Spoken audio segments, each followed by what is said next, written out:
Welcome into special Monday edition of On Texas Football. We're talking Steve Sarkisian, takeaways from his press conference today after Monday morning's practice. My name is Gerry Hamilton, joined as always by CJ Vogel. CJ Vogel was live at Steve Sarkisian's Monday 11 a.m. press conference.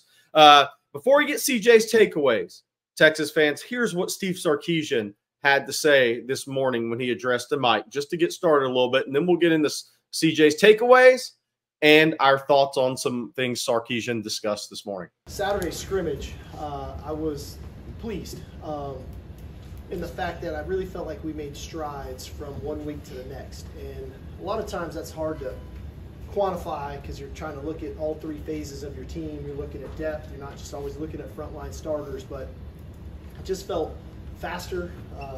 It felt like we were more efficient. I felt like we were moving at a better pace offensively. Not that it was all just go fast, but even just getting lined up, shifts in motions. I think that forced more communication from our defense, which we needed. We were trying to emphasize there. I thought on special teams we were playing faster. We're starting to realize kind of who are going to be some of our key components on special teams as well. And so that was real positive. And so coming out of that, as we head into this week, we kind of have what we call a mock game on Saturday, where we kind of work all of our substitutions and situations that might come up Saturday. So we treat this week like a game week. And although we haven't started school, all of our timing and practices and meeting times will be exactly as if we were in class, so that we can start creating some of those habits on their daily routine and what they need to do to handle their preparation from a football standpoint, but still managing their personal lives. So we're working on that, and then more importantly than that, to just touch on the team, like we really got to drill down on the little things this week, right? Everybody's got the little things, the details at their position to really wire into, and at that point, when they do that's how they earn the trust of us, that we can count on them to do the big things when the games come around. So I've been impressed with this team. I love, like I said, just the camaraderie of this group.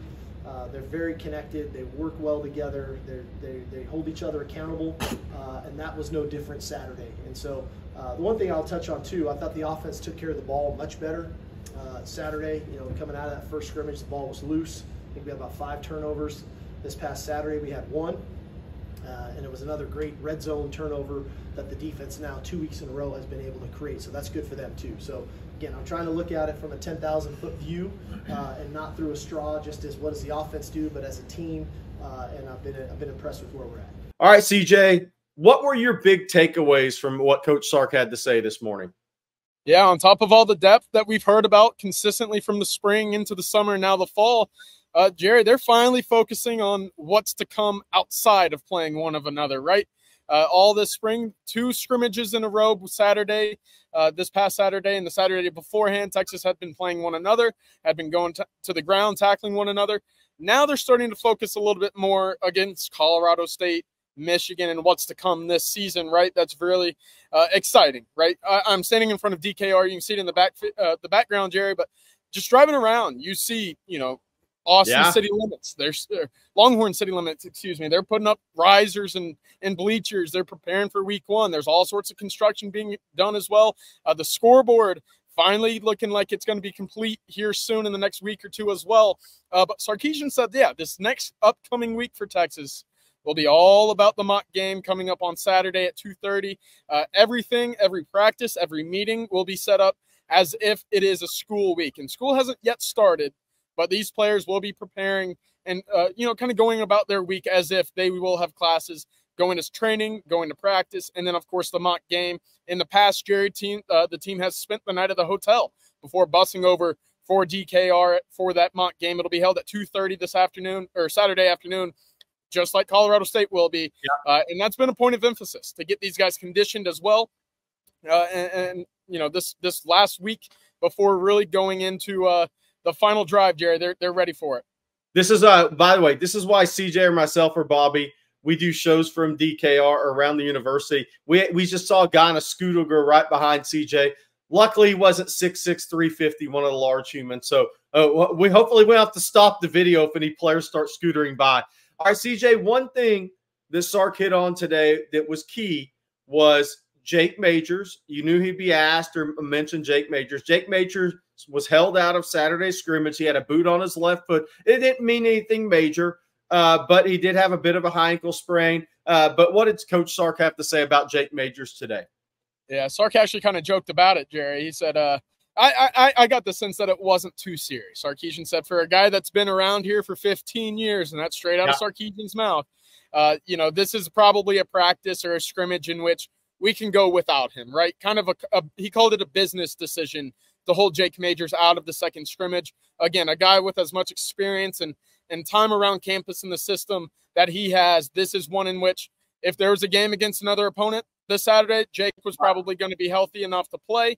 But again, with Texas already having a scrimmage beforehand and, the season coming up in 2 weeks, this was one in which the staff felt comfortable enough to get some guys behind him, some valuable looks and experience in live situations. Of course, we know that to be Connor Robertson and Hayden Connor, who got those first team snaps at center. Texas also plugging and piecing in a couple other pieces on that interior offensive line to get extra looks ahead of the season opener. But fortunately, it does sound like Jake Majors is going to be healthy, and Sarkisian, as we know, was very pleased that he's going to be ready to go for Colorado State. All right, CJ, let's dive a little bit deeper into this mock game. The only way you have a mock game scrimmage on Saturday, coming up on Saturdays, if the coaches pretty much have a depth chart in mind. Is a depth chart going to be released? We're not saying that. It's going to have a bunch of ors and dashes next to it, right, prior to the Colorado State game. But in the offices, they kind of have a feel and an idea for their depth chart at this point after 2 scrimmages. That's what the first 2 weeks of practice are for, making those decisions. So with that being said, headed into this mock game, let's give the Texas fans a little bit better feel for what we think this week is going to be. It's going to be essentially Colorado State game prep in the practice setting. All practices are in the morning, and then you have, as you said, the scrimmage or mock game on 2:30 Saturday afternoon. Yeah, again, going back to that depth, Gerry, right? We're going to see it throughout week 1 against Colorado State, and it's going to be used again against Michigan. And, for these guys in that week building up to the mock game, it'll give them that idea of what that week will be like, right? Every practice, every training session, everything will be lined up as if it is week 5, week 6, week 7 of the regular season. You'll just be, going through it, your own scrimmage or mock game at the end of the day on a Saturday. But I wanted to hit a little bit more on that depth, right? Because we've heard about it all the time. Quarterback, you feel great. Offensive line, you feel great. Wide receiver might even be adding a piece to that circle of trust that we've continued to talk about this offseason. And I even asked Steve Sarkisian about that defensive line, and he rattled off 10 names in which he felt like are all coming along and will contribute at some point this year. So you'll see that tested early on this season. Of course, when Texas goes out for that mock game at 2:30 in the afternoon, you're going to see, them be tested with the heat. Again, what it's going to be like come week 1 against Colorado State. Interesting note again, Gerry, the crampings and the strength and conditioning that we had hoped would take that next step, obviously, going into the season. Steve Sarkisian said, well, we were probably double digits day 1 of fall camp when it came to crampings, to guys maybe having to sit out due to heat a little bit. That's no longer the case now. Our guys are up to speed. They're where they got to be. And Sarkisian, again, gave all credit there to Torrey Beckton and his crew right there. Yeah, and by the way, good luck to Colorado State August 31st with that training in Colorado all summer. The circle of trust expanding for Sark, as Rod Babers first coined it, goes to 7 with Ryan Niblett. CJ, what do you make of the Ryan Niblett talk from Steve Sarkisian today? Yeah, certainly really interesting, right? I'm not sure I would have, thought this late into fall camp we would have heard an addition to this name. Of course, you probably would have expected that circle to have gotten smaller as Texas nears putting its best guys on the field finally for a different opponent. However, it's Ryan Niblett that got the addition into that group. And Sarkisian said he's been a guy that's really come along on the offense side of the ball, mentioned his usage on special teams as well, perhaps a gunner, a kickoff guy, or a returner as well. We know the speed. But he also was a guy that got some looks at running back. So the ways in which Texas will use him sounds like it'll vary all throughout different phases of the offense and special teams. Gerry, another thing that he mentioned that I thought was really interesting is it's no longer just about finding the 3 best wide receivers to throw on the field together. It's the 3 wide receivers that match up well with one another on the field. So it's a Silas Bolden and Ryan Wingo complementing one another. Maybe a DeAndre Moore, a Jonte Cook. Who knows what those combinations will look like? But that's kind of the approach that Chris Jackson and Sarkisian are taking right now, finding the 3 best wide receivers or 2 that play well with one another on the field together. Yeah, no, I think that's big. And by the way, on Ryan Niblett, and we're not sitting here saying he's going to be in the wide receiver rotation, just as Sark mentioned him. But let's go. I want to take people back on Ryan Niblett. Watched him in high school a few times. Ryan Niblett played wide receiver, running back, quarterback, punter, punt return.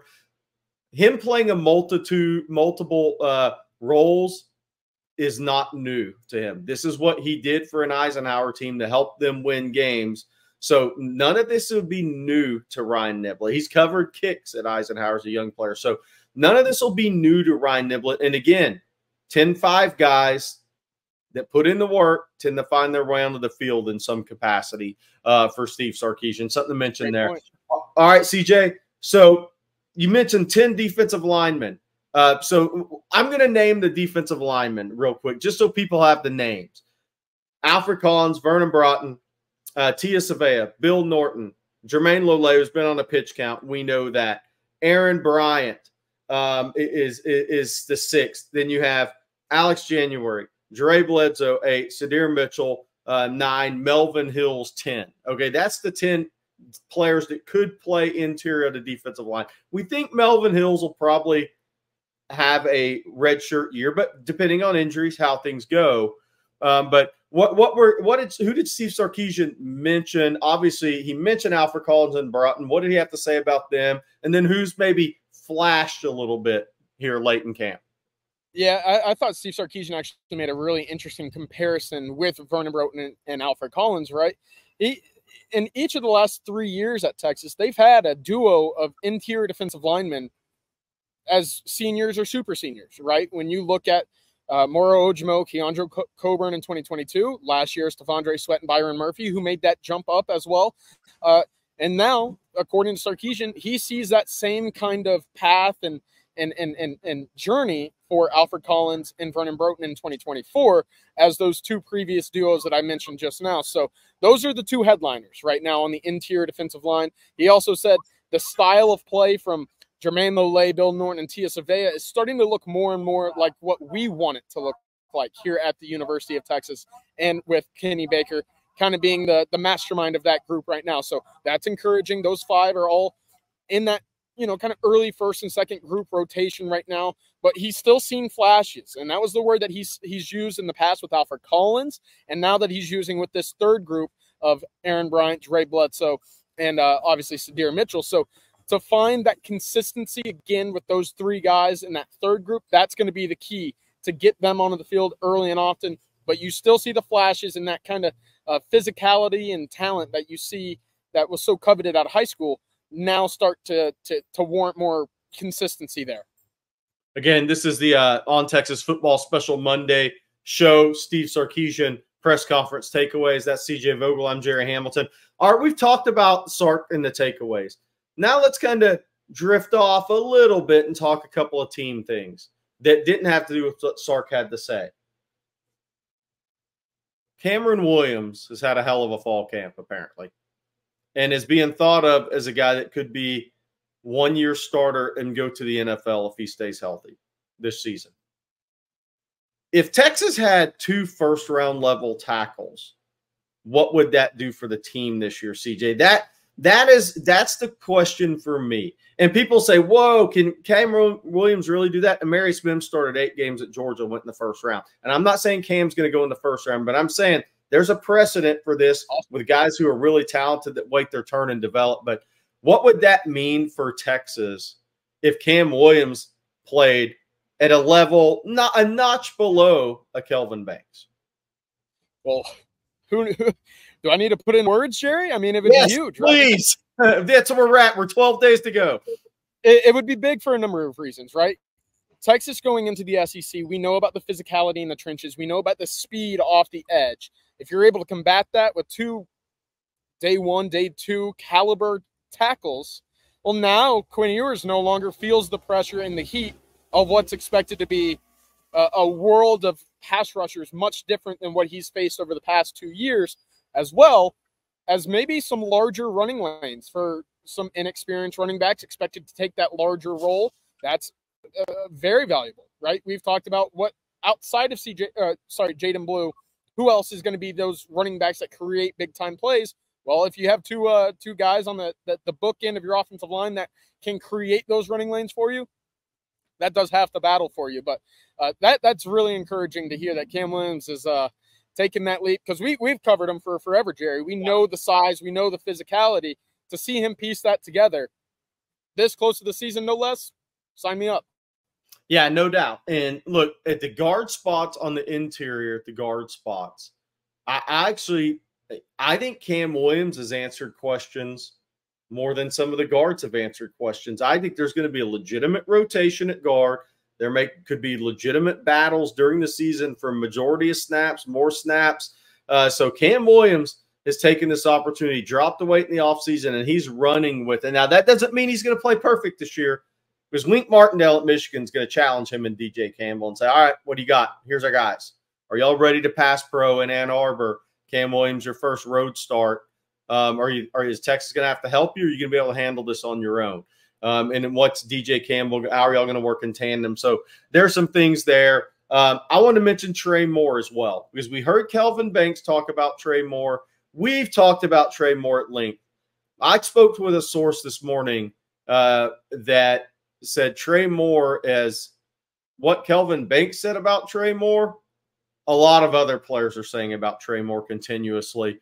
That, with Colin Simmons coming on as well, I don't think we're hyping up what the pass rush is going to be. The question is, how much better is it going to be? Yeah, I think that's exactly it. Especially, and again, we heard today Ethan Burke's taken two really strong scrimmages consistently, and it's continued to build on what was a pretty good 2023 season, Gerry. So again, the pieces are there for Texas to. I'll go back a little bit. Let me clear this up here.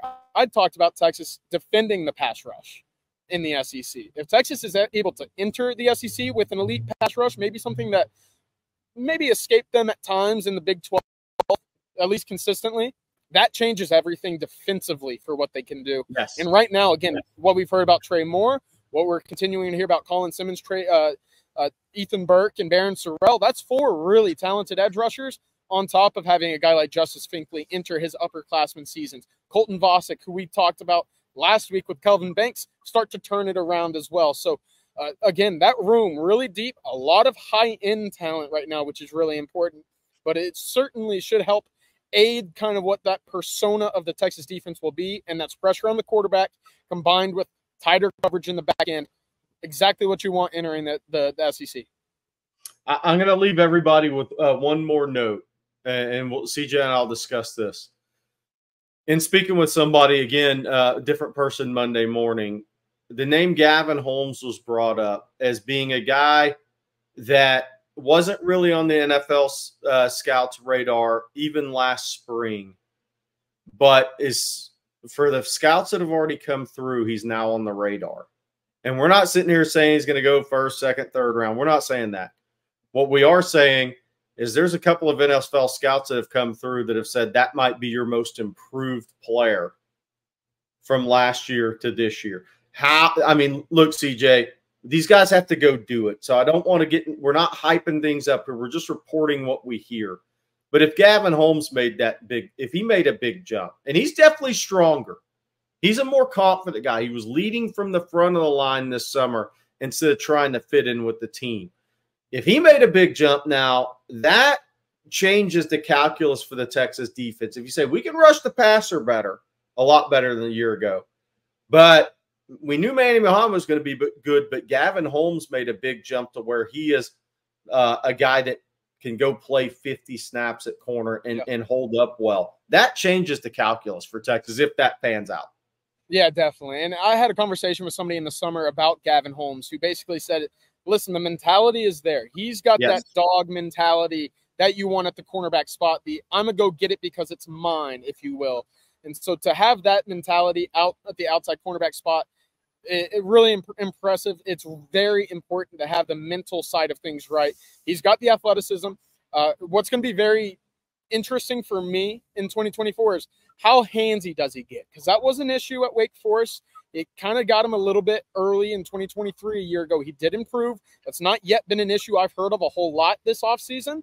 If that's a step in which Texas can rely on him to play man-on-man without having separation or penalty issues, that's huge. Because, again, that step is there. So great note there. Gerry, I'll add one more before we get out of here. Yep. Sarkisian, again, was asked about Quinn Ewers' leadership, the way that he's kind of adopted this team as his own. There was a team meeting scheduled for late last week in which Quinn Ewers called Steve Sarkisian and said, hey, do you mind if I get the whole team there about 15 minutes early? I want to address some things. I want to go through a couple things with the roster just to make sure that everybody's still dialed in, that make sure everybody has their heads on right. I know that we've had some ups and downs, some injuries. Let me talk to them real quick, and then we can go on with what you want to do with the team a little bit later. Sarkisian said, absolutely, this is yours. Go ahead, go at it after it. And team had a players-only meeting ahead of a team meeting late last week, kind of to address some things within the locker room and, of course, some of the unfortunate injuries that Texas has had to deal with as well. That is a great way to end it. Your quarterback becoming the leader that Texas fans envision him being when he transferred to Texas. It takes time. It's not add water, instant leader, instant player in these situations where players transfer. Great note to finish on, CJ Vogel. For CJ, I'm Gerry Hamilton. This has been a special edition of On Texas Football on this Monday lunchtime, reviewing and our takeaways from Steve Sarkisian's press conference. We'll see you late this afternoon for the winning drive and a live show tonight, Talking Ball. See you guys at both of them. Thanks, Texas fans. We're over 57,000 subscribers. Thank you for telling all your friends and family about On Texas Football.